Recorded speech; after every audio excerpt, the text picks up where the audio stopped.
Sir ये wing ऊपर कर दीजिए, एक विंग वो कूलर की।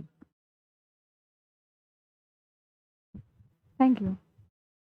Good morning Ankit. Ankit is on board. Anybody else? और कोई आ चुका है? अंकित का चैट दिख रहा है मुझे। एनीबडी एल्स अदर देन अंकित? नीतू आ चुकी है। Good morning Neetu.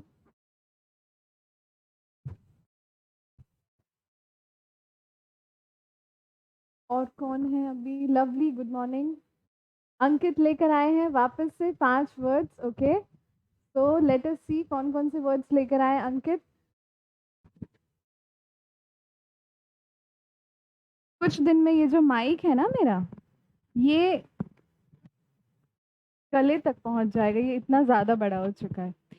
अब अबॉलिश समाप्त करना, अबाइड पालन करना, एबोरिजिनल आदिवासी, अबोड धाम, एब्रप्ट अचानक, एंड एब्सकॉन्ड फरार होना। अंकित आपकी वजह से हम लोग की इंग्लिश सुधर रही है। उस दिन आपने एक एब्निगेशन करके शब्द बताया था मुझे, और आज मैं एक नया शब्द फिर से देख रही हूँ, मेरे लिए भी नया है, एब्सकॉन्ड यानी फरार होना। Very good. Vishal good morning Vishal. Nihal Vishwakarma good morning Nihal, very beautiful name. All right, then we have Neetu Neetu क्या कह रहे हो आप? कौन सा सवाल है आपको? पूछो। नीतू इज लाइक मैम एक क्वेश्चन पूछना है। विभोर गुड मॉर्निंग। मैम अभी बीआरएफ का क्लास चल रहा है। बीआरएफ का क्लास मुझे नहीं पता इस वक्त क्यों चलता है, बिकॉज सीटीएस को मेरा ही तो होता है ना 9 बजे। क्रिस्टी सुनिए, वो मेरा बॉटल ला दीजिएगा प्लीज, बैग में है। ऑल राइट स्टूडेंट्स, तो आज क्या हम क्लास शुरू करें? Can we start students? आज हमारे लिए बहुत ही अच्छा दिन है। क्यों अच्छा दिन है? क्योंकि काश अगर ये वो 2 पार्ट्स में एग्जाम हो रहे होते तो आज मैं बहुत गर्व के साथ कहती, गुड मॉर्निंग जिज्ञासा, आज मैं बहुत गर्व के साथ कहती कि आज कंपनी लॉ 1 खत्म हो गया। आज हम लोग एमसीक्यूज लगाएंगे, ठीक है? हाँ जी, यूनिट फर्स्ट के 50 एमसीक्यूज ही हुए हैं। अंकित अभी उसको रहने दीजिए, अभी उसको छोड़ दीजिए। जब मैं सारा खत्म करा दूंगी, 2 यूनिट खत्म हो गए, 2 और बचे हैं कंपनी लॉ में, कंप्लीट करके फिर एमसीक्यू ही एमसीक्यू लगाएंगे, उसमें वो 50 आप लोग ले आना, ठीक है? Archita good morning. तो बताइए स्टूडेंट्स, क्या हम शुरू कर सकते हैं कंपनी लॉ यूनिट 2 का एमसीक्यू लगाना, ताकि हम अगले क्लास से अपना कंपनी लॉ 2 शुरू कर पाए, यानी यूनिट 3 शुरू कर पाए। Ayush ji good morning. Can we start students? शुरू करें? क्या आप तैयार हैं? ये सवाल जो मैं आपसे लगवाने जा रही हूँ, ये पिछले साल के पीवाईक्यू और उस बुक से मैंने बनाए हैं, मतलब मैंने यानी हमारी टीम ने, टारगेट की टीम ने बनाए हैं, जो इन 45 सवाल में से लगभग 25 सवाल तो पेपर में प्रिंटेड हैं।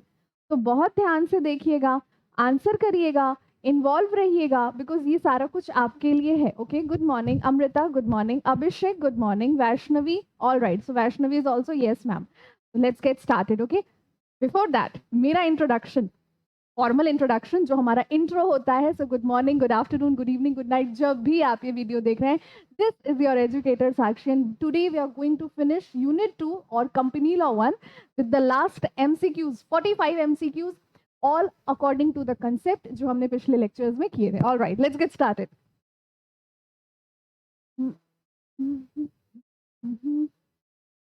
ऑल राइट स्टूडेंट्स, सावधान, साइरन बज जाना चाहिए।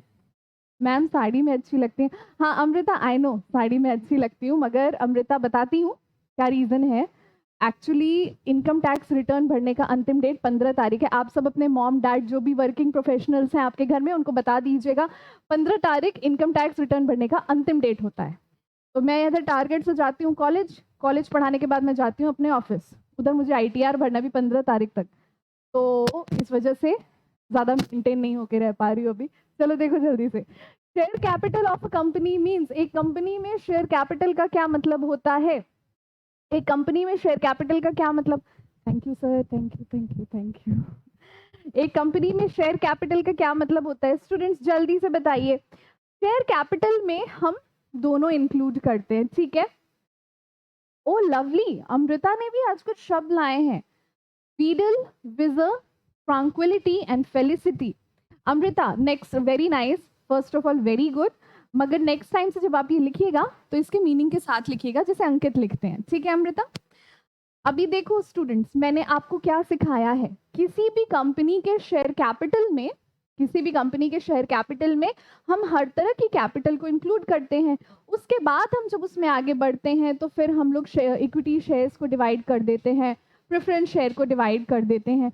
ओ लवली, तो नीतू कौन सा रिप्लाई नहीं दिया? मैंने सारे रिप्लाई दिए हैं, ऐसे क्यों कह रहे हो?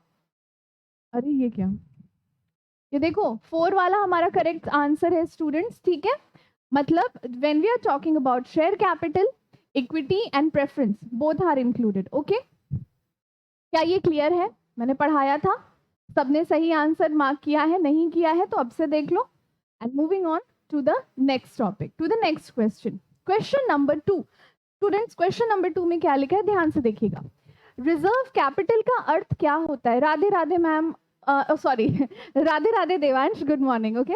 देखो रिजर्व कैपिटल का क्या मतलब होता है, मैंने क्या सिखाया था आपको।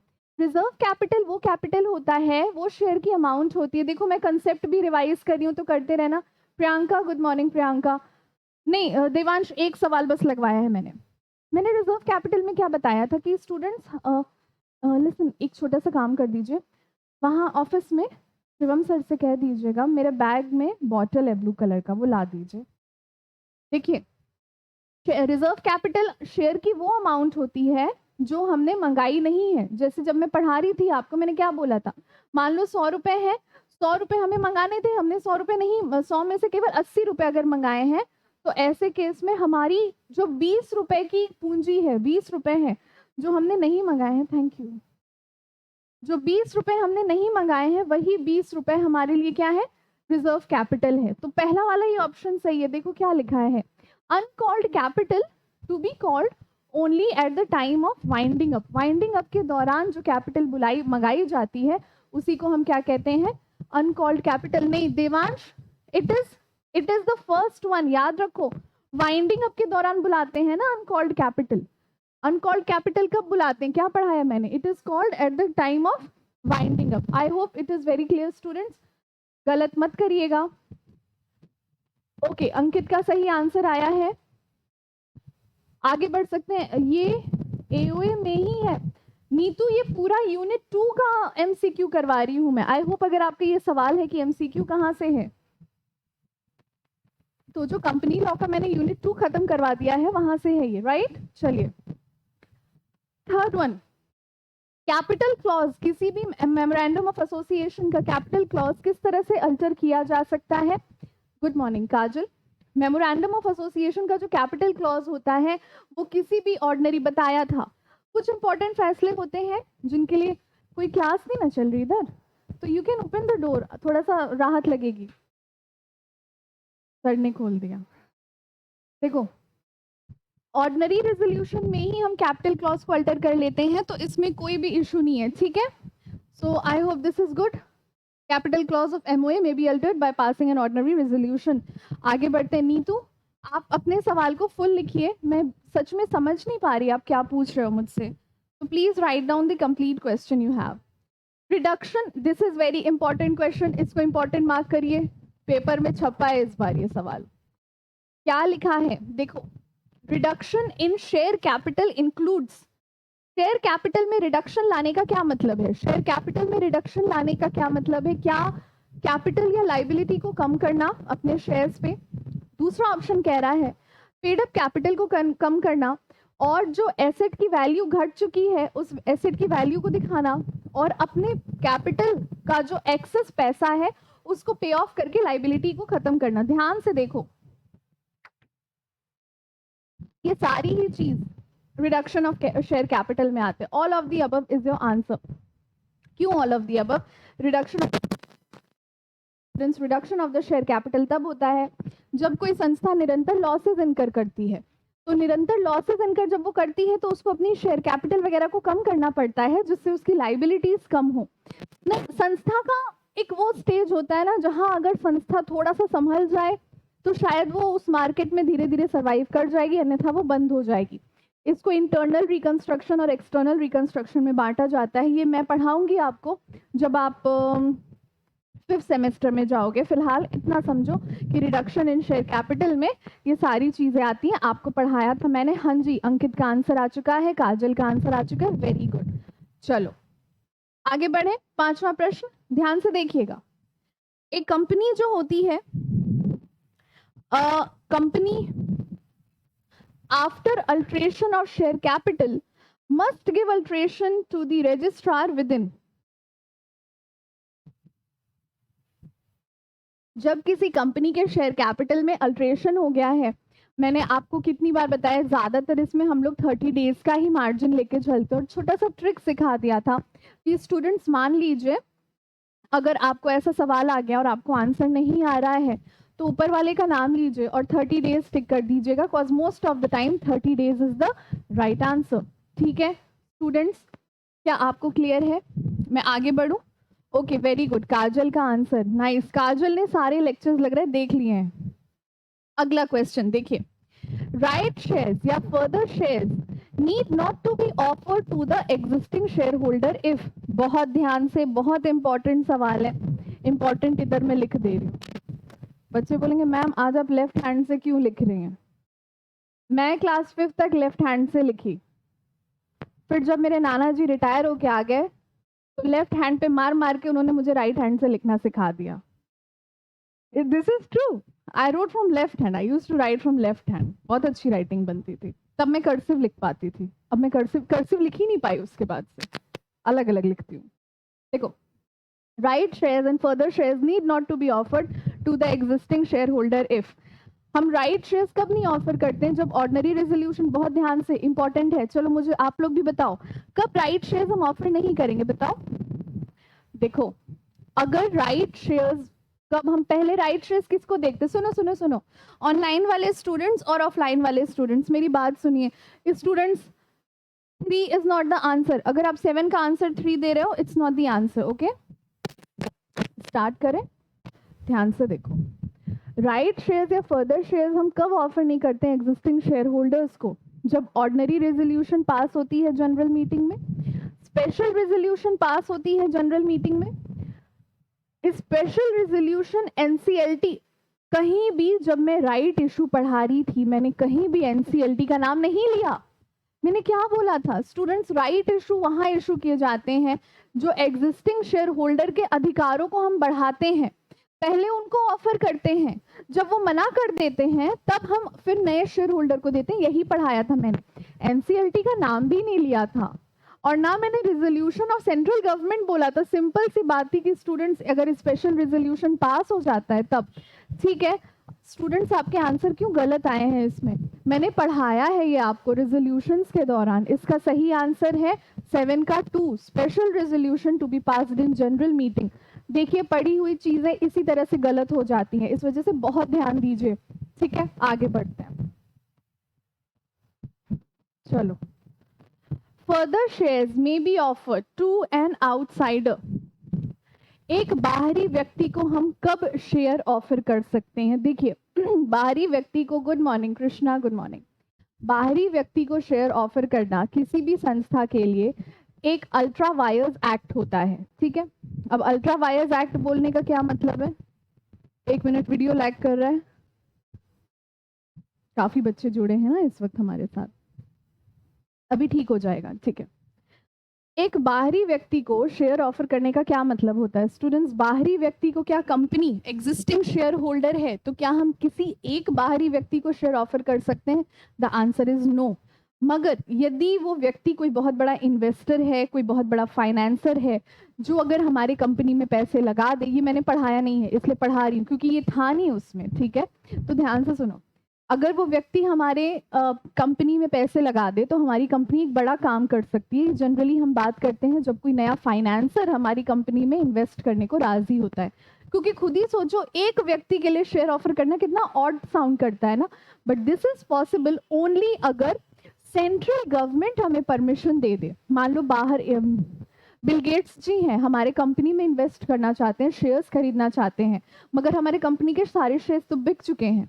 मगर हमें पता है अगर बिल गेट्स हमारी कंपनी में पैसा लगाएंगे कितना गुडविल बढ़ेगा और कितना प्रॉफिट होगा।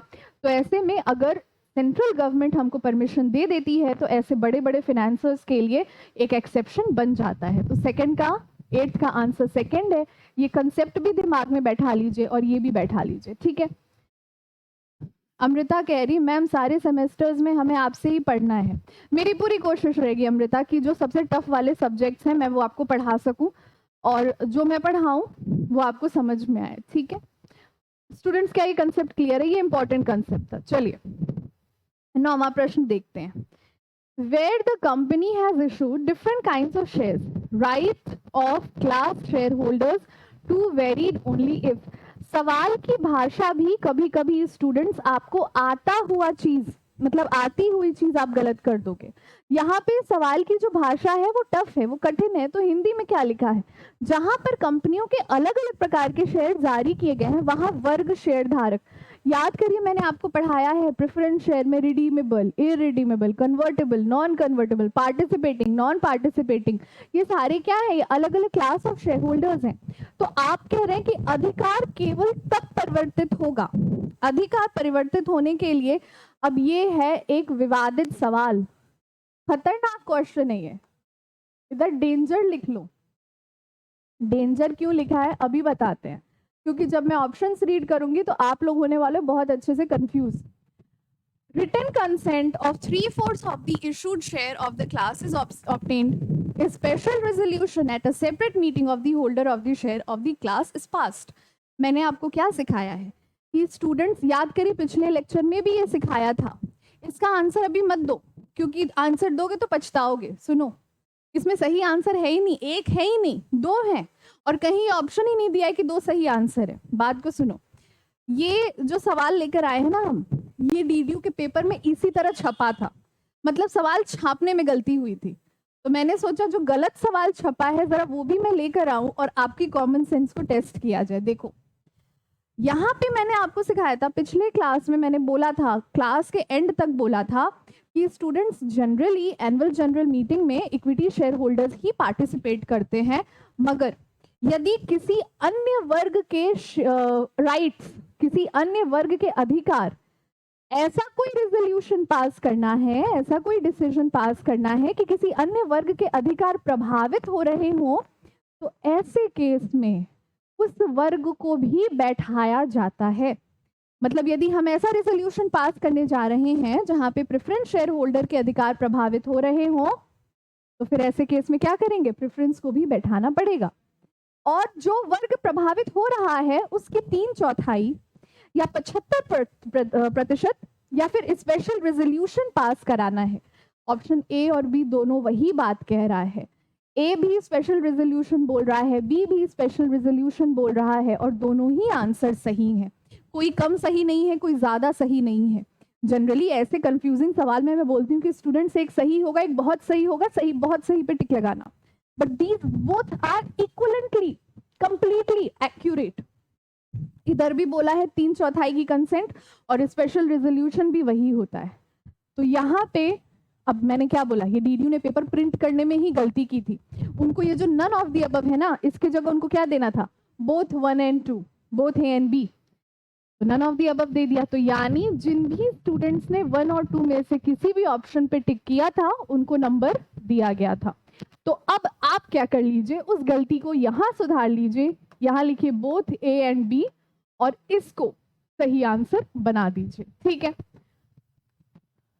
माइक चेंज कर लीजिए आप। हाँ चेंज कर लेंगे चेंज कर लेंगे।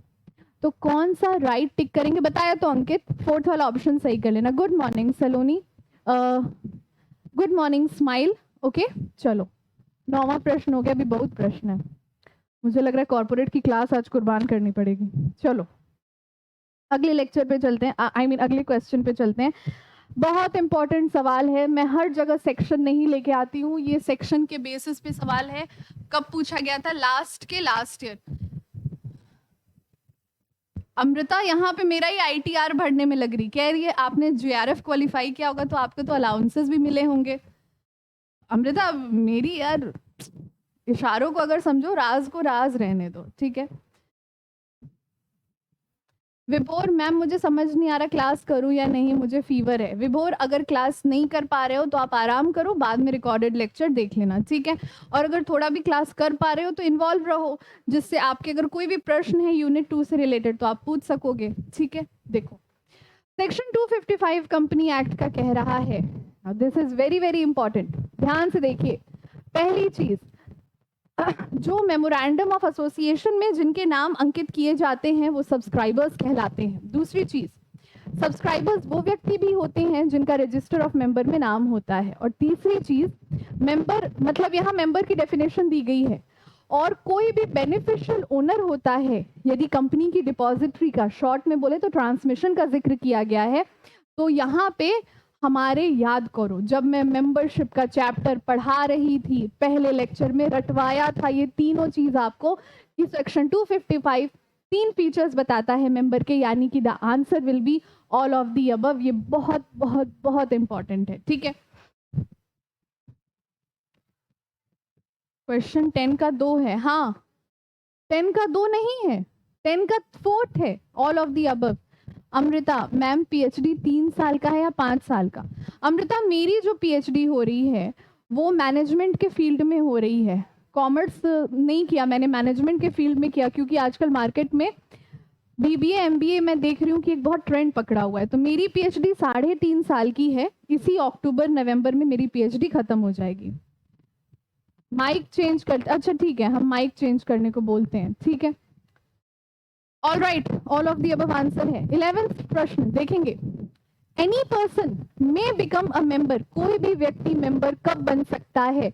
ये भी रटवाया था, देखिए अग्रीमेंट, अगर लिखित में सहमति हो उसकी, अगर उसका नाम रजिस्टर ऑफ मेंबर में हो जाए, या फिर कोई भी मालिकाना अधिकार का व्यक्ति उसको शेयर ट्रांसफर कर दे। सिंपल है ना, ये भी तो रटवाया था, ऑल ऑफ दी अबव, ठीक है। Okay Manisha good morning. चलो 12वां प्रश्न, who is a member in accordance with provisions of company law? ये सब सवाल इतने ज्यादा इंपॉर्टेंट है ना कि आई कैनॉट इंसिस्ट इनफ कि स्टूडेंट्स इन सवाल की इंपॉर्टेंस को समझिए। ये भी पिछले साल पूछा था और उसके पिछले के पिछले साल भी पूछा था। कह रहा है कि कंपनी लॉ के प्रोविजन में कौन सा व्यक्ति मेंबर माना गया है? ध्यान से देखिएगा, bearer of a share warrant, holder of a forfeited share, holder of a transfer deed without getting the share transfer, none of the above. जब मैंने इससे पहले आपको मेंबर में ये 3 चीजें पढ़ा दी, क्या इन 3 चीजों का जिक्र किया मैंने सेक्शन 255 में जो बोला वही मेंबर है, 1 2 3 जो बताया यही मेंबर है। इनमें से कोई भी प्रोविजन मैंने आपको ये पढ़ाया ही नहीं है, तो सिंपल सी बात है, इसका आंसर होगा नन ऑफ दी अबव। और शायद इसीलिए डीडीयू बार बार ये प्रश्न पूछ रहा है, क्योंकि मैक्सिमम स्टूडेंट्स शेयर वारंट और शेयर सर्टिफिकेट के बीच का डिफरेंस नहीं जानते। अच्छा आप भी नहीं जानते होंगे, परेशान मत हो, यूनिट 3 में आएगा। बस इतना समझो, शेयर सर्टिफिकेट शेयर होल्डर होने का प्रमाण होता है, शेयर वारंट प्रमाण नहीं है, एविडेंस नहीं है, ठीक है। ऑल राइट, मैम वो छोटा वाला माइक यूज कर लिया करिए, उसमें साउंड सही आ रही थी। अभी शिवम सर को बोलो, बच्चे कह रहे हैं, बच्चे कंप्लेन कर रहे हैं। मैं कहती हूँ कि सर ये माइक, मेरे जैसे 4 लड़कियां आ जाएं इस अकेले माइक में, बच्चे भी वही कह रहे हैं। ये पता नहीं सरक जाता है, ऐसे है। सर आइए, बच्चे बुला रहे हैं आपकी, देखिए क्या ये क्या बच्ची बोलिए, पढ़िए।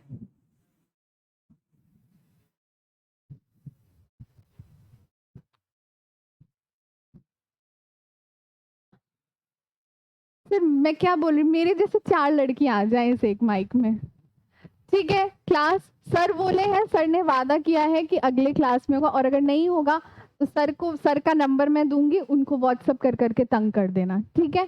चलो question number 13, a share holder ceases to be a member of the company when. Lovely, बहुत अच्छा प्रश्न है, वेरी इंपॉर्टेंट, मार्क कर लीजिए इसको।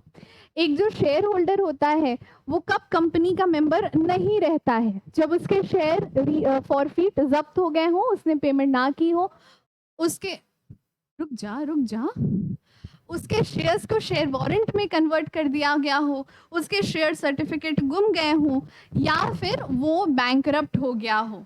ठीक है, अभी देखो एक हमारी स्टूडेंट ऑफलाइन बैठी है, फर्स्ट वाला ऑप्शन देख के कूद गई सोफे से।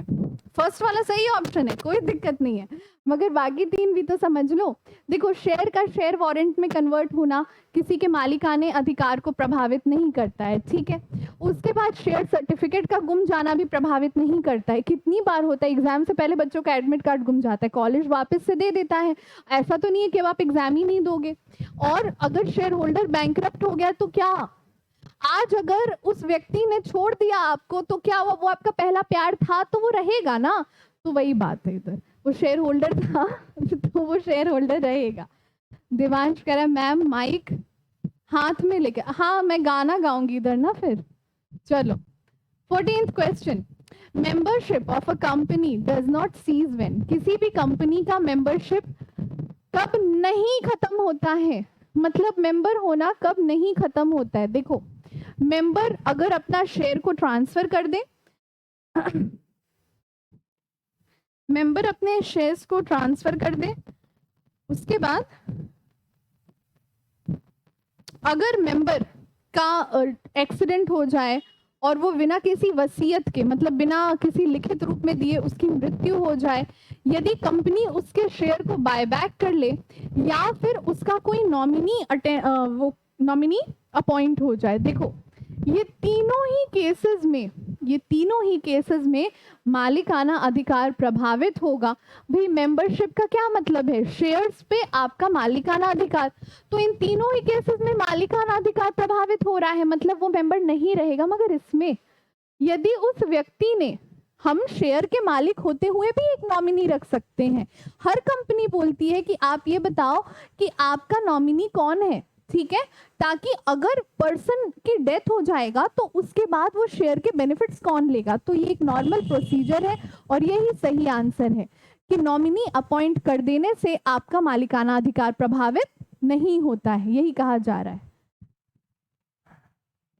एक देखो स्टूडेंट कह रही मैम आप गाना सुनाइए, आई एम श्योर आप बहुत अच्छा गाएंगे। जिन लोगों ने मेरा गाना सुना है वो अभी तक कोमा से बाहर नहीं आए। जिज्ञासा, कब गाई मैं? है, मैंने क्लास में गाना गाया था।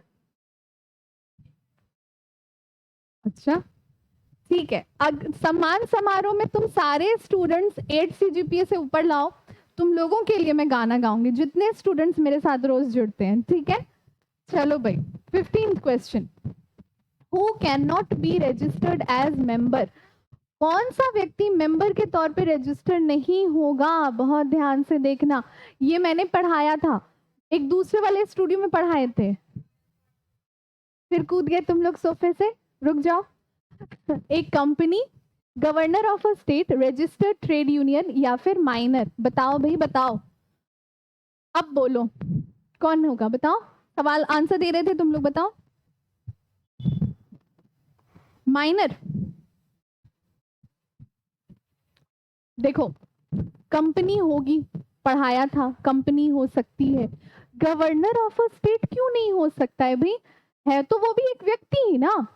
Governor of state is also a person. हो सकता है हम यूपी के गवर्नर हो सकता है हम यूपी के गवर्नर और हम रिलायंस के शेयर होल्ड करें, और एक ट्रेड यूनियन भी कर सकता है। मगर माइनर के साथ कोई भी कॉन्ट्रैक्ट क्या होता है? वॉइड एब इनिशियो, मतलब void from the very beginning. तो माइनर के साथ कोई भी कॉन्ट्रैक्ट किसी भी तरह से किया जाए वो शून्य समान होगा या फिर वॉइड होगा। ठीक है, तो minor in case of partly paid shares. अच्छा, थैंक यू मनीषा। चलो 16th question, every company having share capital within dash days of annual general meeting should file a annual return with the ROC। Simple सी बात कही गई है कि annual return AGM के कितने दिन बाद फाइल कर दी जानी चाहिए?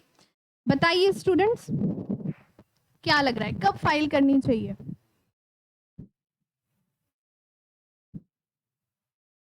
कुछ क्वेश्चंस इसमें, हाँ ठीक है, अभी एक क्वेश्चन कराएंगे अभी एक क्वेश्चन कराएंगे, वो कंपनी लॉ 2 का है, देखना। 60 दिन के अंदर अंदर, एजीएम होने के 60 दिन के अंदर अंदर एनुअल रिटर्न की फाइलिंग कर दी जानी चाहिए, ठीक है? ओके।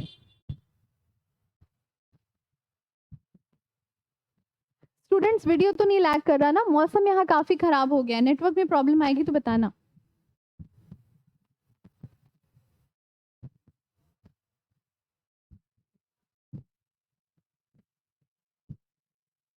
जिज्ञासा कह रही, मैम सेकेंड सेमेस्टर में मेरा 9.04 सीजीपीए था। वेरी गुड जिज्ञासा, पर मैं गोरखपुर से दूर रहती हूँ, वेस्टर्न यूपी में, मैं नहीं आ पाऊंगी। तो जिज्ञासा, तुमको हम लोग वीडियो कॉल पे ले लेंगे, ठीक है? यही सीजीपीए लेकर आना। आगे चलो, 17वां प्रश्न, shares of the following company are freely transferable. ये पढ़ाने की भी जरूरत है क्या? पब्लिक कंपनी, रटा रटाया प्रश्न है। इतने आसान प्रश्न आ जाए तो बहुत मजा आएगा। और हाँ, 10-15 प्रश्न आसान एक्सपेक्ट कर सकते हो। 18वां प्रश्न, वेरी इंपॉर्टेंट। एनसीएलटी पे ज्यादा सवाल नहीं देता है डीडीयू, मगर जो देता है वो कठिन देता है, और ये सवाल एनसीएलटी पर ही आया है। देखो, right to apply to the tribunal for rectification of register of member arises if the tribunal finds the transfer of shares is in contravention of any provision of। ध्यान से सवाल को समझिए, सवाल को समझना बहुत जरूरी है। कह रहा है एनसीएलटी या ट्राइब्यूनल किसी कंपनी को रजिस्टर ऑफ मेंबर सुधारने का आदेश कब देगा? जब दिए गए निम्नलिखित संविधान का उल्लंघन हुआ हो, या जो एक्ट मेंशन है, अगर इसमें से किसी भी एक्ट को कंपनी ने फॉलो नहीं किया है, तब एनसीएलटी उनको चैलेंज करेगा, मतलब उसको ऑर्डर देगा कि अपने रजिस्टर ऑफ मेंबर में सुधार लाओ। देखो जरा, सेबी एक्ट, सेबी गाइडलाइंस या caeca, all of the above. Caeca लिखो। सारे स्टूडेंट्स जरा अपनी नोटबुक निकालो और सीका के बारे में लिखो, क्योंकि सीका के बारे में किधर भी जिक्र नहीं है। लिखिए, नोटबुक निकालेंगे हम सब।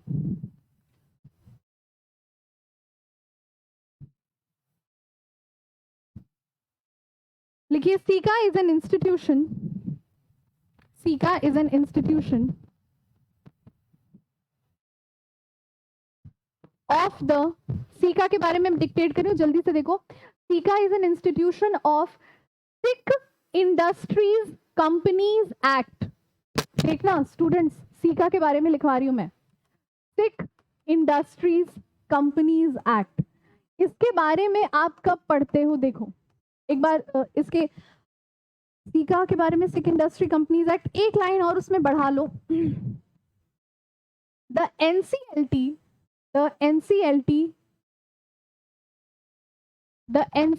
has made different provisions. The NCLT has made different provisions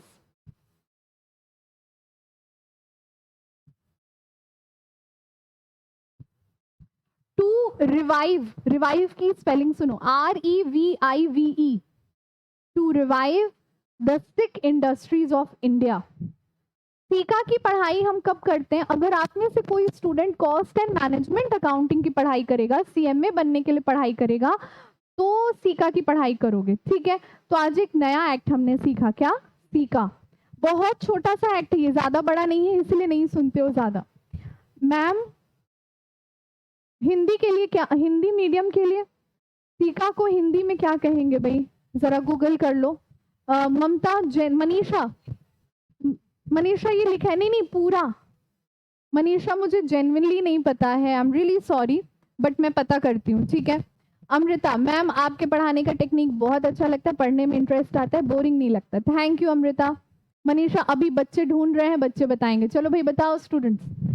तो देखो, अगर कंपनी तीनों में से किसी का भी, ऐसे लिखो ना, सीका एक्ट इन हिंदी अभी मिलेगा। अगर कंपनी तीनों में से किसी भी गाइडलाइन का उल्लंघन करती है, तो ऐसे केस में क्या होगा? ऐसे केस में फिर आपको रजिस्टर इधर लेकर आओ मेरे पास ममता मनीषा, इट इज रुग्ण औद्योगिक कंपनी अधिनियम, निगम अधिनियम होना चाहिए, कंपनी को हिंदी में निगम कहते हैं। ठीक है मनीषा, अभी देखो अगर इन तीनों की गाइडलाइंस में से किसी का भी कॉन्ट्रवेंशन होता है या उल्लंघन होता है तो एनसीएलटी ऑर्डर दे देगा कि जाओ सही करके लाओ रजिस्टर ऑफ मेंबर्स। ओके, कोई बात नहीं काजल, कोई बात नहीं, ये सब प्रॉब्लम्स आती रहती हैं। देखो dash transfer is null and void, कौन सा ट्रांसफर, ये तो नेगोशिएबल का सवाल आ गया। अच्छा ये सुनो, मेरी बात सुनो, मैं क्या कह रही हूँ, मैं कह रही हूँ ये तो नेगोशिएबल का सवाल आ गया, कहीं गलती से इधर आ गया क्या? द आंसर इज नो, गलती से नहीं आया है। नेगोशिएबल इंस्ट्रूमेंट एक्ट में भी फोर्ज्ड ट्रांसफर नल और वॉइड होता है, और शेयर सर्टिफिकेट, मैंने क्या बोला, शेयर सर्टिफिकेट शेयर प्राप्त करने का प्रमाण होता है। तो यदि शेयर सर्टिफिकेट पे भी किसी का सिग्नेचर गलती से लिया, अनजाने में लिया है या कॉपी कर दिया है तो वो नल एंड वॉइड होता है। फोर्ज सिग्नेचर जो होता है स्टूडेंट्स, ब्लैंक ट्रांसफर नहीं संभव है। ब्लैंक ट्रांसफर किधर से करोगे बच्चों? नहीं, blank transfer is not possible, only forge. Blank transfer negotiable में होता है, यहाँ पे ब्लैंक ट्रांसफर नहीं होता है। जब तक शेयर सर्टिफिकेट पे किसी का सिग्नेचर नहीं है वो ट्रांसफर संभव ही नहीं है। ठीक है, ओके। अगला ओरिएंटेशन यूनिट 3 खत्म करने के बाद अंकित, क्योंकि लगभग 25 नवंबर से आपके एग्जाम शुरू होने वाले हैं और मुझे अक्टूबर के एंड तक खत्म करके नवंबर के 2 वीक तक आपको केवल एमसीक्यू कराना है। ओके,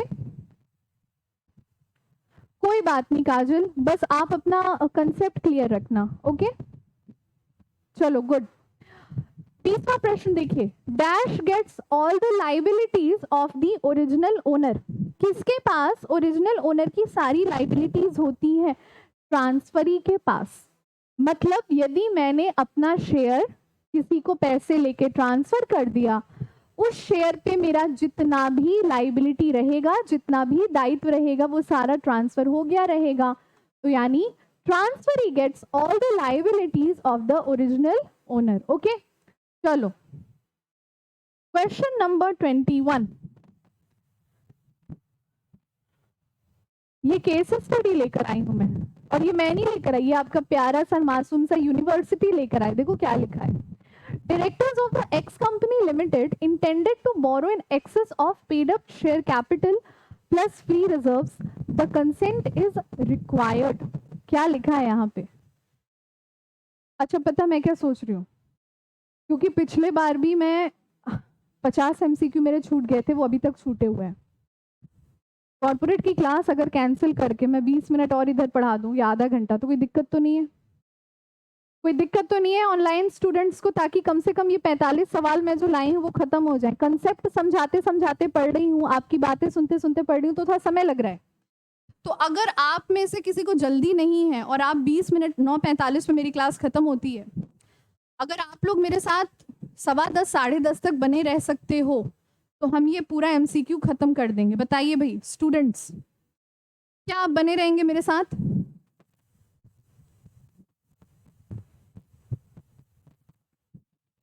अंकित कह रहा है नो मैम, अभिषेक कह रहा है नो मैम। वाह, ये देखो, मगर फिर अंकित ने बोला चलेगा।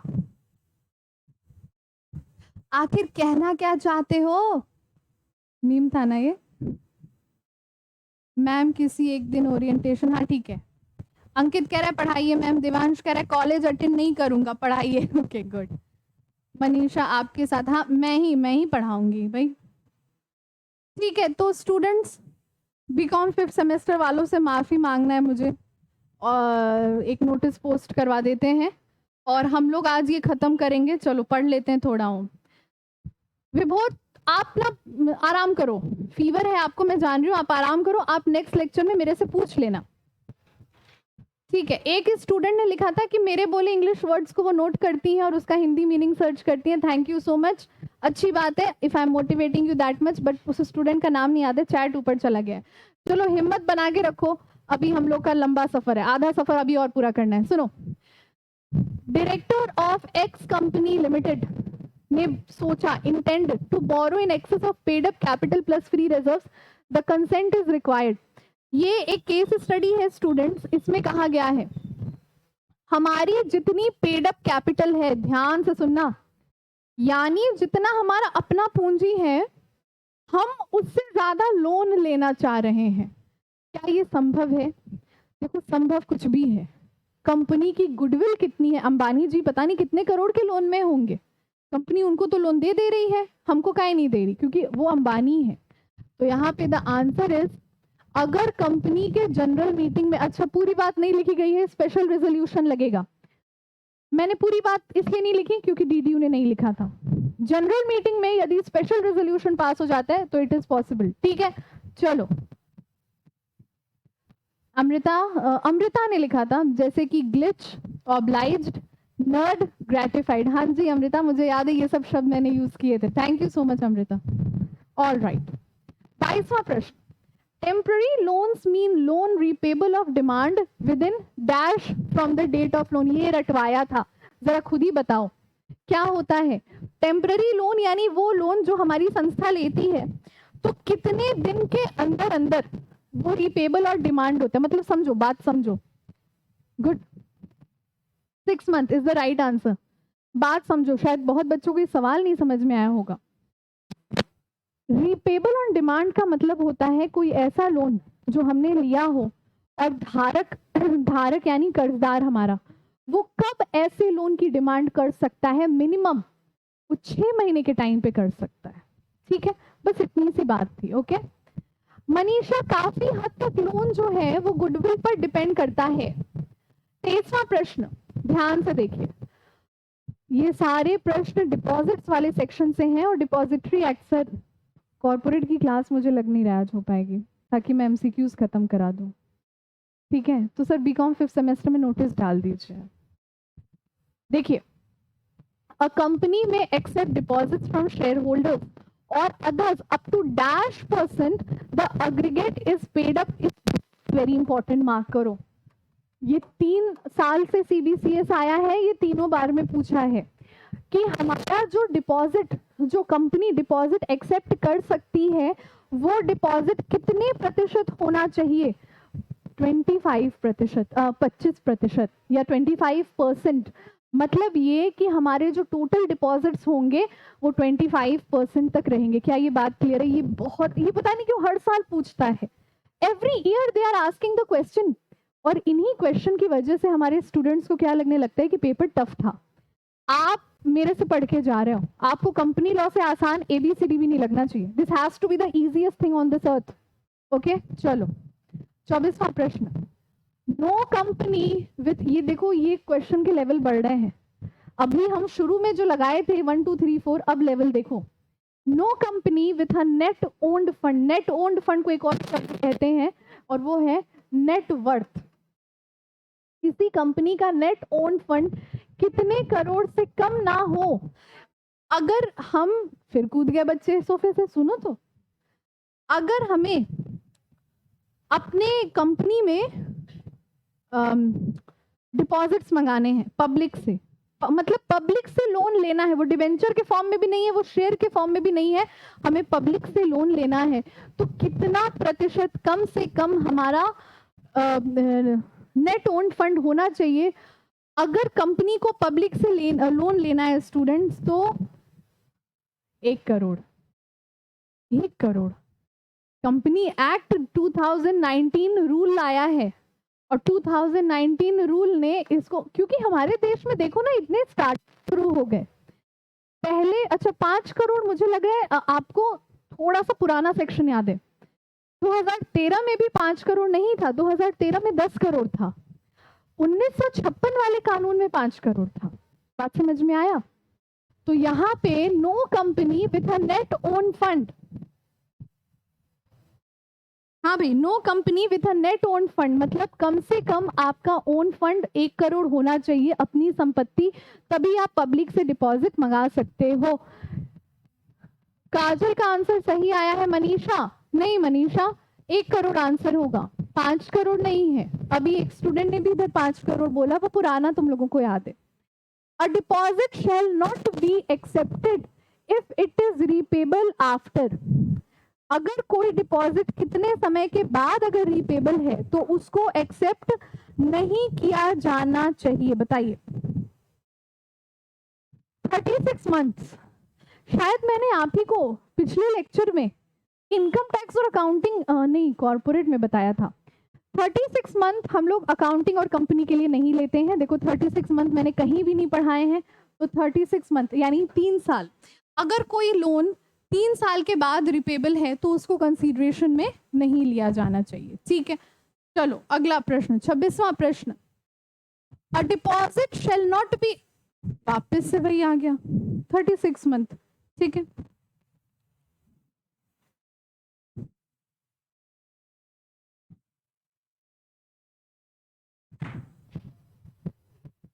All right, moving on. अच्छा ये बिफोर है, ये बिफोर है महाशय लोग, ये तो हमने भी नहीं देखा, ये तुमने भी नहीं देखा। इसका आंसर 6 महीने होगा। मतलब डिपॉजिट की अवधि कम से कम 6 महीने से ज्यादा और अधिक से अधिक 3 साल से कम होनी चाहिए, ठीक है। अमृता, हाँ एमकॉम की क्लासेस चलेंगी और मुझे लगता है मैं ही लूंगी एमकॉम की भी क्लासेस। इसी वजह से अपना फर्स्ट और फिफ्थ सेमेस्टर में इस महीने तक खत्म कर दूंगी सिलेबस, ठीक है अमृता। मैं मगर और कंफर्म करके आपको बताऊंगी नेक्स्ट लेक्चर में, जो कि सैटरडे को रहेगा, ठीक है। चलो, नो कंपनी शेल इनवाइट और एक्सेप्ट और renew deposit in any form on a rate of interest exceeding -% per annum. ये क्या बर्थडे बर्थडे बन रहा है क्या? ताली वाली बजा रहे सब। सीएससीटी वाले, अच्छा अभी नए नया है ना सीएस में, हाँ वो उत्साह है, डोंट वरी। यू नो मेरी एक फ्रेंड कहती थी सीएससीटी, सीएससीटी और सीए फाउंडेशन कोई बच्चा आप क्रैक नहीं करता है, कोई क्वालिफाई नहीं करता, उसको क्वालिफाई कराया जाता है कि आओ तुम्हें नरक दिखाएं। तो आप सीएस क्वालिफाई नहीं करते हो, आप क्वालिफाई कराए जाते हो, बस वही है। बहुत मुश्किल हो गई है सीएस की पढ़ाई, वही मैं कह रही हूँ। मतलब सीए की तरह अब टफ हो गया है पढ़ाई, सीएस का भी एग्जैक्टली उतना ही टफ हो गया है।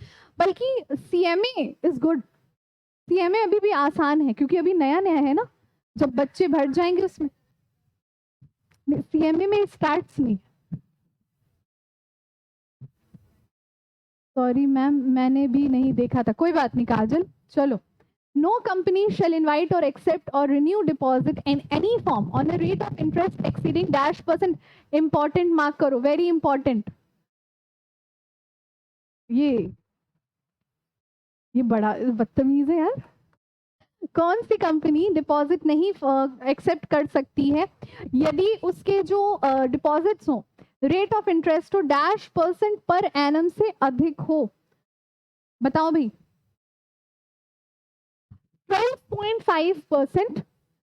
2013 में जो कंपनी एक्ट आया और 2019 में रूल आया, 2013 से 19 के बीच के 6 साल में वो 12% था, मगर 2019 में जो कंपनी रूल आए उन्होंने क्या कर दिया 12.5%, 12.5%। ये सुनने में बड़ा ऑड लग रहा होगा कि मैम ये बताइए 5%, 0.5% से इसको क्या मजा मिल गया? टैक्स में बचत मिलने लगी, राउंड ऑफ फिगर्स होने लगे, टैक्स में बचत मिलने लगी। बहुत डेप्थ में है ये, बस इतना याद रखना कि फिलहाल कौन सा चल रहा है, एग्जाम में कौन सा मार्क करके आना है, 12.5%, ठीक है। मैम एमकॉम की डिग्री को वर्स्ट बताया जाता है यूट्यूब पे, क्या ये सच है? अमृता, मैंने सीए किया है, मैंने बीकॉम किया है और मैंने एमकॉम भी किया है, और मैं गारंटी से कह सकती हूँ अगर आज भी मुझे कोई ऑप्शन दे कि एमकॉम और एमबीए में से चुनो तो मैं एमकॉम चुनती। ज्यादा नहीं बोलूंगी, मगर जितना 4 एमबीए वाले आज के डेट में मिलके पैसा बना रहे हैं ना, उतना मैं अकेले बना रही, ठीक है। All right, thank you thank you thank you thank you. Okay, 28वां प्रश्न। No company shall maintain liquid asset which shall be, ये भी इंपॉर्टेंट मार्क करो। चलो, किसी भी कंपनी को लिक्विड एसेट नहीं मेंटेन किया जाना चाहिए अगर उसकी अमाउंट डिपॉजिट मेच्योर होने से फाइनेंशियल ईयर में डिपॉजिट मेच्योर होने से ज्यादा है, मतलब a company shall maintain liquid asset, मतलब वो cash convertible in cash, liquid asset which shall not be less than dash percent of the amount of its deposits maturing during the next financial year. बताओ भाई 10%, 12.5, 12.5, 15%, 20%. पहली बात तो ये students के company law 2 वाला क्वेश्चन है। ये जो सवाल आया है ये बोरोइंग पावर से आया है, और बोरोइंग पावर हमें अभी नेक्स्ट यूनिट में कवर करना है, ठीक है। देखो भाई, अंकित लिखा है मैम एमबीए की गजब बेइज्जती होगी। देखो, अ कंपनी शैल, बताओ भाई स्टूडेंट्स, तुम लोग बताओ, सीएस बच्चे बैठे हैं यहाँ पे, बताएंगे जरा। नहीं, 15% हो गया है। तुम लोग स्टूडेंट्स एक बार देखो, तुम लोग बता सही रहे हो, पर तुम लोग 2013 के क्यों बता रहे हो? 2019 के रूल्स एक बार पढ़ो। नहीं, तुम लोग के ऑप्शन सही बताएं, तुमने भी तो बोला था एक 5 करोड़ की लिमिट, 12% वाला। एक बार थोड़ा सा नॉलेज अपडेट करो, क्योंकि तुम लोग को सीएस का एग्जाम देना है। इन चीजों में कंपनी रूल 2019 काम कर रहा है। एक बार कंपनी रूल 2019 का पीडीएफ मिल जाएगा, नहीं मिलेगा तो मुझसे ले लेना, क्योंकि तुम लोगों को 2013 वाला याद है, और सही याद है, पर 2013 वाला याद है। एग्जाम तो 2019 में दोगे ना तुम लोग, जो रूल आए हैं। एक बार थोड़ा सा देखो, ठीक है। और नहीं हो पीडीएफ तो मेरे से ले लो, मेरे पास होगा। 15% आंसर है इसका। देखो, every company is required to file with the registrar of company, now this is important, ये तारीख है, कब किसी कंपनी का आईटीआर में जितना डिपॉजिट वो पब्लिक से लिया है, जितना डिपॉजिट वो पब्लिक से लिया है वो फाइल करना होता है। Every company is required to file with the ROC, return of company and return of deposit before dash of every year. बताओ स्टूडेंट्स, क्या बोल रहे हो? बताओ बताओ बताओ। 30 सितंबर होगा कि, एक बार फिर से सोच लो, 30 जून होगा बाबू, 30 जून होगा। ये पब्लिक डिपॉजिट का रिटर्न हमको फाइल करना है। तुमने जो बताया वो हमारे कंपनी का आईटीआर है, जो पूरा आईटीआर है। यहाँ पे एक शब्द क्या लिख दिया, रिटर्न ऑफ डिपॉजिट। ये कब फाइल होता है? 30 जून को, ठीक है। हाँ जिज्ञासा, कंपनी एक्ट 2013 है। कंपनी एक्ट 2013 के कुछ कानून बदले थे 2019 में, तो ये एनसीएलटी ने और मिनिस्ट्री ऑफ कॉर्पोरेट अफेयर्स ने 2019 में कुछ चीजों को लेके कुछ नियम लाए थे। तो जिन चीजों के लिए 2019 में नियम आ गए थे, तो 2013 वाला काम एक्ट नहीं करता है, प्रोविजन, ठीक है। हाँ देखो, 30 जून है, पब्लिक डिपॉजिट इज 30 जून।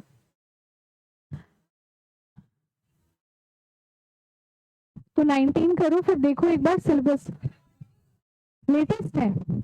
फिर भी तुम मेरे कहने पे कंपनी रूल 2019 कर लो, और उसमें कोई दिक्कत आएगी तो मेरे से पूछ लेना, ठीक है। देखो, the advertisement inviting deposit shall be delivered to the registrar of company. देखो, ये सवाल ना पूछा नहीं है किसी एमसीपी वाईक्यू में, ये सवाल मुझे इंपॉर्टेंट लगा तो मैंने डलवा दिया। देखो, कह रहा है अगर पब्लिक से, ये सारा डिपॉजिट पे है, हम शेयर से आगे बढ़ चुके हैं, डिपॉजिट पे कह रहा है। मैम पीडीएफ दे दीजिएगा 2019 वाला। अंकित, वो पीडीएफ जो है पर्सनल है, ठीक है। तो हम टारगेट का तुम्हें व्हाट्सएप नंबर देते हैं, तुम उस पर मैसेज कर देना, अपना नाम लिख देना और लिख देना Ankit from BCom 3rd semester. Sakshi ma'am ने जो पीडीएफ बोला था कंपनी एक्ट 2019 का, वो दे दीजिए तो मैं भिजवा दूंगी उस पर। देखो, एडवर्टाइजमेंट जो कि पब्लिक से डिपॉजिट्स इनवाइट करते हैं, वो रजिस्ट्रार ऑफ कंपनी को कितने दिनों में दे दिए जाने चाहिए, कितने दिनों में सबमिट कर दिए जाने चाहिए, ऑन और बिफोर इट्स इशू। इसमें हमने कोई लिमिट नहीं दी है, हमने क्या बोला है कि इशू के दिन या इशू के पहले बता देना, इशू के बाद बताने का कोई मतलब नहीं है। बात समझ में आई? सो ऑन और बिफोर इट्स इशू। कृष्णा, आवाज क्लियर नहीं आ रही। कृष्णा देखो, कोशिश करो अपना वापस से रिकनेक्ट करने को, क्योंकि कृष्णा आई गेस पिछले लेक्चर में कुछ बच्चों को प्रॉब्लम आ रही थी, बट अभी तो नहीं आनी चाहिए, अब नहीं आनी चाहिए कृष्णा। चलिए 31वां प्रश्न, text of advertisement to the registrar shall be signed by. पहले मैं पूरा पढ़ती हूँ फिर सवाल समझाती हूँ। Majority of directors at the time of approval of the advertisement to directors including MD, company secretary including MD यानी मैनेजिंग डायरेक्टर, मैनेजर और एग्जीक्यूटिव डायरेक्टर। ये भी सवाल किसी पीवाईक्यू में नहीं पूछा था, पर मुझको लगा कि अगर पेपर को बहुत टफ बनाएगा तो ये सवाल दिखेगा। अगर पेपर का लेवल उसने बहुत अधिक कर दिया तो ये पूछे, कह रहा है एडवर्टाइजमेंट निकाल रहे हैं मान लो पेपर में, मान लो पैम्फलेट छपवा रहे हैं, तो पैम्फलेट का मैटर क्या रहेगा, कौन सी भाषा का प्रयोग करना उचित है और कौन सी भाषा का प्रयोग करना अनुचित है, ये मैटर कौन डिसाइड करता है? कौन सा लग रहा है बताओ, बताओ भी बताओ कौन सा लग रहा है? देखो, कंपनी की इन चीजों के लिए कंपनी सेक्रेटरी या कंपनी चार्टर्ड अकाउंटेंट नहीं जिम्मेदार होता है। कंपनी सेक्रेटरी या चार्टर्ड अकाउंटेंट केवल टेक्निकल चीजों को देखता है, टेक्निकल एस्पेक्ट्स को देखता है। तो यहाँ पे टू डायरेक्टर्स, अरे sorry, majority of directors at the time of approval, ठीक है, मतलब जो अप्रूवल के समय पे हमारे डायरेक्टर्स होते हैं, जितने ज्यादा डायरेक्टर्स बोलते, और कायदे से देखो तो डायरेक्टर ही डिसाइड भी करते हैं कि क्या क्या लिखना है क्या नहीं लिखना है, ठीक है। आवाज बफर हो जाती है बीच बीच में। हाँ जिज्ञासा, काफी बच्चे जुड़े ना उसलिए से माइक में बेस आ रहा है। हाँ कृष्णा, बच्चों ने कंप्लेन कर दी है, शिवम सर आए थे। नहीं अमृता, नेट क्वालिफाइड नहीं, जीआरएफ क्वालिफाई किया यार, क्या बात करूं, जीआरएफ निकाला है मैंने।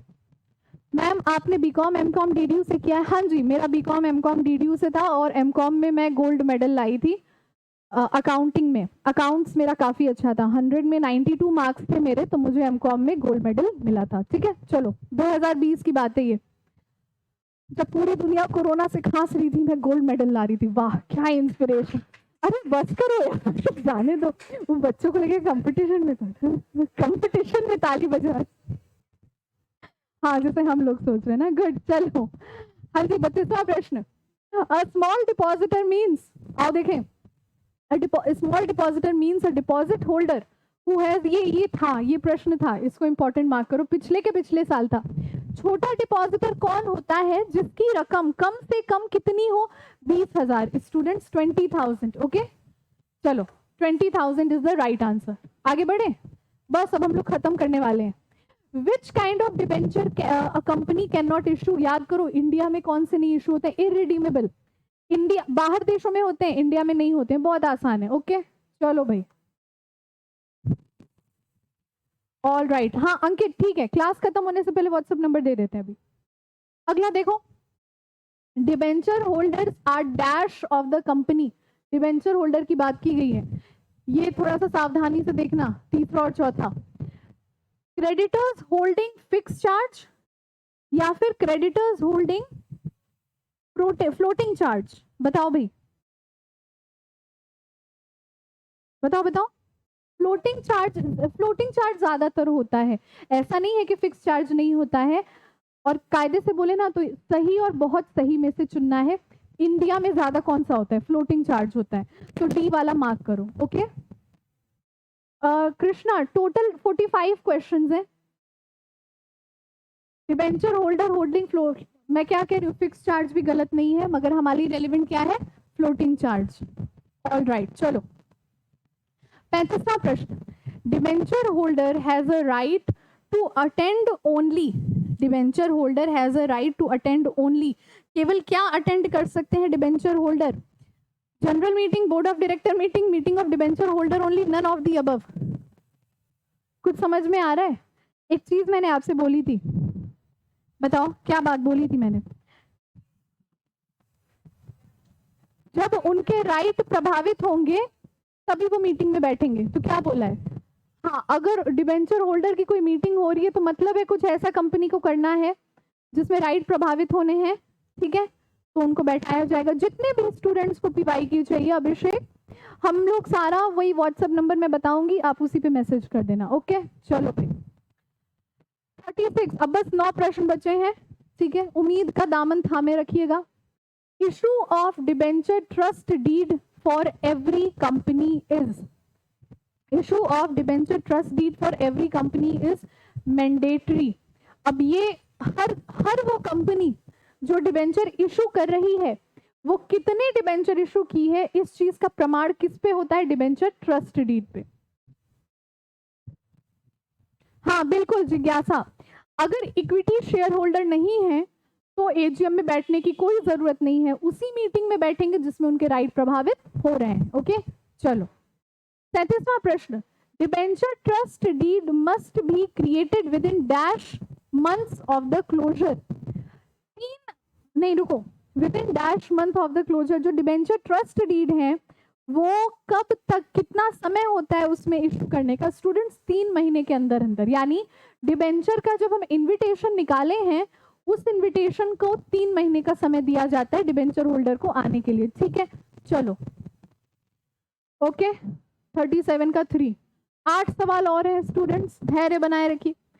Appointment of debenture trustee, debenture trustee का जो अपॉइंटमेंट होता है, पता है डिबेंचर ट्रस्टी एक ऐसा टॉपिक है अभी आया नहीं है, पढ़ाए नहीं है, नेक्स्ट यूनिट में आएगा। मगर अब मेरी बात सुनो, ये जितनी भी चीजें हम लोग पढ़ रहे हैं ये आगे आने वाले यूनिट 3 में है, फिर भी इसके एमसीक्यू मैंने यूनिट 2 में डाले जब कंपनी लॉ 1 और 2 होता था। तो कंपनी लॉ 1 में भी 2 का प्रश्न दे देता था, ये 2 वाले प्रश्न लेकर आए, इसलिए यहाँ पे मैं आपसे जवाब की उम्मीद नहीं कर रही हूँ क्योंकि मैंने नहीं पढ़ाया है। डिबेंचर ट्रस्टी कौन होता है, एक बार मेरी बात को बहुत ध्यान से समझो, बस खत्म होने वाला है एमसीक्यू। डिबेंचर ट्रस्टी वो व्यक्ति होता है, मान लो कंपनी में 1 लाख डिबेंचर होल्डर हैं और जैसे क्लास मॉनिटर भी नहीं, क्लास मॉनिटर तो टीचर का चमचा होता है, ट्रेड यूनियन का लीडर होता है। ट्रेड यूनियन का लीडर, जितने भी लोग ट्रेड यूनियन में हैं अगर उनको कोई परेशानी है तो वो लीडर से कहते हैं और लीडर जाके कंपनी के मैनेजमेंट से बोलता है, फैक्ट्री के मैनेजमेंट से बोलता है। सरकारी संस्थाओं में पहले ये ज्यादा होता था। ठीक उसी तरह डिबेंचर ट्रस्टी भी क्या होता है, 1 लाख डिबेंचर होल्डर हैं, 2 लाख डिबेंचर होल्डर हैं, उनका एक ट्रस्टी होता है। और ट्रस्टी का काम क्या होता है स्टूडेंट्स?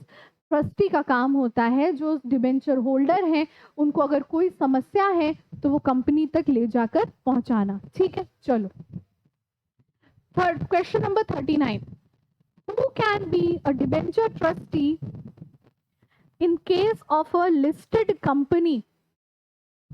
क्या कोई शेड्यूल बैंक हो सकता है, मतलब पूरी की पूरी बैंकिंग संस्थान हो सकती है, कोई पब्लिक फाइनेंशियल इंस्टीट्यूशन हो सकता है, या कोई ऐसी संस्था हो सकती है जो इंश्योरेंस कंपनी हो? द आंसर इज तीनों हो सकते हैं। मतलब डिबेंचर ट्रस्टी केवल जरूरी नहीं कोई एक व्यक्ति हो, और जनरली कोई एक व्यक्ति नहीं होता है क्योंकि बहुत लाइबिलिटी का काम है, तो जनरली पूरी की पूरी जो संस्थाएं होती हैं वो डिबेंचर ट्रस्टी होती हैं। तो all of the above.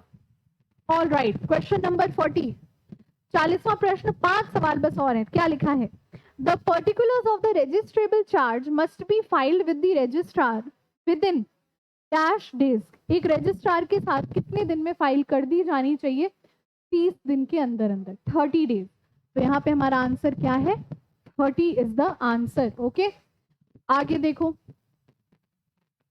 Question number 41, if a company fails to register charge within prescribed period of 30 days, registrar may extend this period by dash days। registrar इस समय काल को किस प्रकार से बढ़ा सकता है? ओके रजिस्ट्रार इस समय को 30 दिन से बढ़ा सकता है, मतलब आरओसी के पास पावर है कि वो 1 महीना और दे सकता है। तो इसको भी मार्क कर लो। अगला प्रश्न देखो 42, creation of DRR debenture, DRR debenture redemption reserve. Debenture redemption reserve क्या होता है? किस अकाउंट में से हम डिबेंचर की पेमेंट करेंगे? क्या लिखा है? DRR is not required. अगर जो डीआरआर आपका कब डिबेंचर रिडम्पशन रिजर्व नहीं बनाना पड़ता है, यदि आपने डिबेंचर लिया है वो 1.5 महीने 1.5 साल से कम के समय के लिए हो। यानी अगर 18 महीने से कम के समय में हम डिबेंचर की पेमेंट कर देंगे तो ऐसा नहीं है कि हम डीआरआर बनाएंगे तो कोई दिक्कत हो जाएगी। अगर हम डीआरआर बनाते हैं तो कहते हैं ठीक है भाई बना लो, मगर कंपलसरी नहीं है। कंपलसरी कब है? जब डिबेंचर जो रिडिम्पशन करना है, पेमेंट करना है, वो 1.5 साल से अधिक अवधि के लिए। ठीक है अमृता मैम, फ्रीलांसिंग क्या होती है बताते हैं अमृता क्लास के बाद। Ma'am by pledging in securities and by hypothetic its goods क्या होता है? वीडियो लैग कर रहा है, बहुत सारे बच्चे जुड़े हैं। जिज्ञासा, अभी आपको मैं बताती हूँ कि सिक्योरिटी को प्लेज करना और हाइपोथिटेट करना भी क्या होता है, पहले देख लो। 3 सवाल और हैं। A floating charge shall crystallize. Crystallize का मतलब क्या है? फ्लोटिंग चार्ज कब फिक्स्ड हो जाता है? तो किसी भी संस्था में फ्लोटिंग चार्ज कब फिक्स होता है, बताओ। अगर कंपनी अपना बिजनेस बंद कर दे, यदि कंपनी की वाइंडिंग अप शुरू हो जाए, या वो व्यक्ति जिसके लिए फिक्स प्रॉपर्टी रखी गई थी वो अपने लोन को वेव ऑफ कर दे, मतलब खत्म कर दे, तो सारे ही केसेस में फ्लोटिंग चार्ज फिक्स्ड हो जाता है। चलो, which of this is required to be registered? इसमें से किसकी रजिस्ट्रेशन कराना जरूरी होती है? Charge on calls made but not paid, charge on a ship, charge on movable property. Ship का मतलब यहाँ एसेट से है, परेशान मत होना। हर तरह का एसेट, चाहे वो 1 रुपए का सिक्का ही क्यों ना हो, अगर उसको हमने डिबेंचर या कहीं भी मॉर्टगेज के तौर पे रख दिया है तो उसका रजिस्ट्रेशन, उसकी book of register of mortgage asset में नाम लिखना जरूरी है, यानी गिरवी रखी गई संपत्तियों के रजिस्टर में लिखना जरूरी है। तो आंसर क्या है यहाँ पे? All of the above. ठीक है, और इसके बाद आपके धैर्य की घड़ियां खत्म हुई, अंतिम प्रश्न पे आ चुके हैं हम लोग। The effective date of registration of a charge is, किसी भी एसेट को गिरवी रखा गया है तो उसकी रजिस्ट्रेशन किस दिन कर दी जानी चाहिए? Filing of the charge, ROC makes entry, particular sent by registered office, date printed on application. देखो, जिस दिन उस संपत्ति को गिरवी रख दिया गया उसी दिन उस संपत्ति के बारे में हमको रजिस्टर ऑफ चार्ज में मेंशन कर देना है, यानी date of filing a particular charge. So with that being said students, 45 प्रश्न के साथ, थैंक यू लिखा है सर ने। 45 प्रश्नों के साथ हमारा यूनिट 2 खत्म हुआ। बहुत ही सही टाइम से हैं हम लोग। हमें लग रहा है हमारा सिलेबस जो है वो अगस्त तक खत्म हो जाएगा। आप लोग भी बहुत धैर्य बना के रखे। Thank you so much. बहुत ही कोऑपरेटिव बैच है ये, और वर्षा शुरू हो गई है, बहुत तेज वर्षा हो रही है। ठीक है, मैम यूनिट 2 का नोट्स करवा देंगे। मैम मैंने अपना ब्रेकफास्ट पोस्टपोन कर लिया लेक्चर के लिए। Krishna thank you so much, क्योंकि जितनी मेहनत मैं करती हूँ आप लोग भी करते हो, आप लोगों से कोई शिकायत नहीं मुझे। तो स्टूडेंट्स, आप अगर इजाज़त दे तो मैं चलूँ। सैटरडे को आपका ऑफ रहेगा कंपनी एक्ट का, क्योंकि आज कॉरपोरेट वालों का क्लास थी उनकी अभी 9:30 से, उनकी क्लास को कैंसिल करके आपका लेक्चर मैंने लिया है।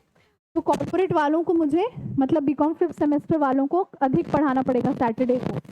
ठीक है मैम, हमको डिजाइनिंग कोर्स बता सकती हैं क्या? इंटीरियर डिजाइनिंग देख लो, आर्टिफिशियल इंटेलिजेंस के थ्रू इंटीरियर डिजाइनिंग, काजल बहुत अच्छा स्कोप है उसका मार्केट में।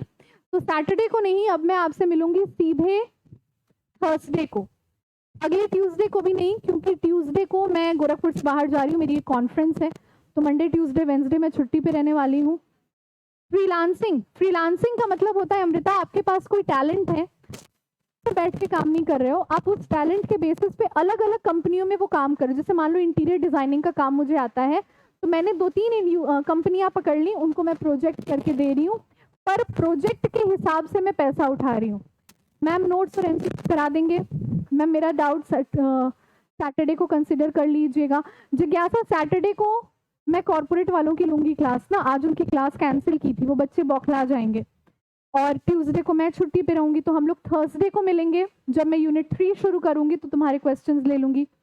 Python is a computer course Ankit, एक कंप्यूटर की लैंग्वेज है, मगर पाइथन अगर आप करना चाहते हो तो आपको एक बहुत अच्छी इंस्टीट्यूट से लेना पड़ेगा। और मैं अगर सच बताऊं तो आप मुझे समय दो और मैं समय लेकर बताऊंगी, मैं तो भूल गई थी। हाँ, लगभग 1 हफ्ते बाद कृष्णा हम लोग मिलेंगे, बिकॉज हमारा सिलेबस टाइम से है। इंटीरियर डिजाइनिंग के अलावा लैंग्वेज कर सकते हो, काफी कुछ डिजाइनिंग में। काजल मैम एमकॉम की क्लास, अमृता मुझे थर्सडे तक का टाइम दो, मैं अभी सर से पूछती हूँ एमकॉम की क्लास का क्या सीन है। हाँ मगर अमृता तब तक तुम एक नंबर पे सिलेबस अपना भेज सकते हो। हाँ वो व्हाट्सएप नंबर लिखिएगा स्टूडेंट, 7307242267। क्या बोला मैंने? 7307242267। ठीक है, ओके। कृष्णा कह रहा है मैम पाइथन 11-12 में किए हैं। ओके गुड, वेलकम जिज्ञासा। तो अब मैं क्या चलूं, क्या आपकी इजाजत है? पाइथन ऐप बनाने में यूज होता है, देखो काजल ने बताया। Okay thank you, welcome welcome students. तो अब हम मिलेंगे अगले थर्सडे को, तब तक अपना बहुत अच्छा ध्यान रखिए and I will see you all in the next one. As I always say this is my favourite batch और मुझे बहुत अच्छा लगता है आप लोगों से कनेक्ट होके, आप लोगों से बातें करके।